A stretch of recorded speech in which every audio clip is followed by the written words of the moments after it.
1983 में आई कुली मूवी के दौरान हुए एक्सीडेंट के बाद से अमिताभ बच्चन को काफी गंभीर चोट आई थी और उनकी हालत इतनी बिगड़ गई थी कि उन्हें तुरंत अस्पताल में भर्ती कराना पड़ा था। उनकी आंत में गहरी चोट लगी थी और उन्हें कई बार सर्जरी करवानी पड़ी थी। ऐसा मानना है कि डॉक्टर्स ने उन्हें उस चोट के बाद मौत के मुंह से खींच के बाहर निकाला था।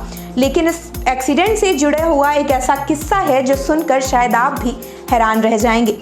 फिल्म निर्माता राज कपूर अपनी जिंदा दिली के लिए जाने जाते थे, जिसे उन्होंने कभी भी लिमिटेड नहीं रखा। यहाँ तक कि तब भी नहीं जब वह किसी ऐसे व्यक्ति से मिलने जा रहे थे जो हाल ही में मौत के मुंह से बाहर निकला हो। उन्हें जीवन का इतना जुनून था कि वह हमेशा इस बात का ध्यान रखते थे कि उनके आसपास के लोग बेहतरीन खाना और पीना प्राप्त कर रहे हों, चाहे हालात जैसे भी हों।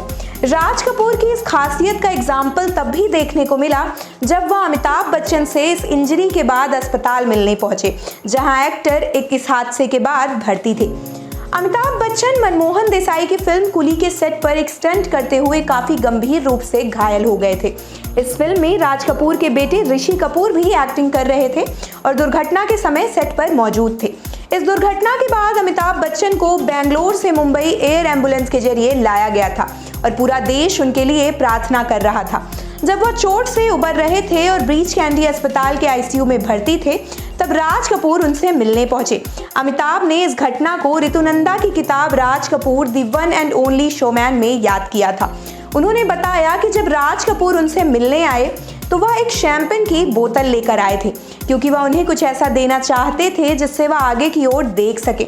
अमिताभ बच्चन ने बताया था कि 1982 में जब मैं कुली के सेट पर हादसे का शिकार हुआ और ब्रीच कैंडी अस्पताल में जिंदगी की जंग लड़ रहा था, तो एक सुबह राज जी आईसीयू में आए।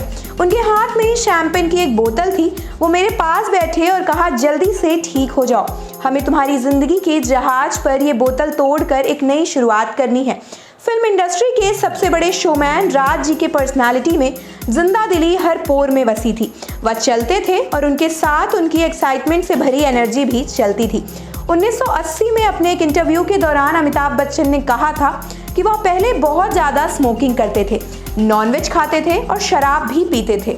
और उन्होंने ये भी बताया कि उन्होंने ये सब क्यों छोड़ा। उन्होंने कहा, मैं ना तो अब स्मोकिंग करता हूँ, ना शराब पीता हूँ और ना ही नॉनवेज खाता हूँ। ये किसी रिलीजियस रीज़न से नहीं, बल्कि सिर्फ टेस्ट की बात है। हमारी फैमिली में मेरे पिता वेजिटेरियन है और मेरी माँ नहीं है। इसी तरह जया नॉन वेजिटेरियन खाती है और मैं नहीं। मैं पहले नॉनवेज खाता था, रियलिटी में मैं शराब भी पीता था और स्मोकिंग भी करता था, लेकिन अब मैंने इन्हें छोड़ दिया है। अमिताभ बच्चन ने बताया कि कलकत्ता में मैं एक दिन में 200 सिगरेट पीता था। हाँ, लेकिन बॉम्बे आने के बाद मैंने इसे छोड़ दिया। मैं शराब भी पीता था, कुछ भी जो मिल जाता था, लेकिन कुछ साल पहले मैंने डिसाइड किया कि मुझे अब इन सब चीज़ों की कोई ज़रूरत नहीं है। मेरी ये हैबिट्स मुझे किसी परेशानी में नहीं डालती, सिवाय तब जब मैं विदेश में शूटिंग कर रहा होता हूँ।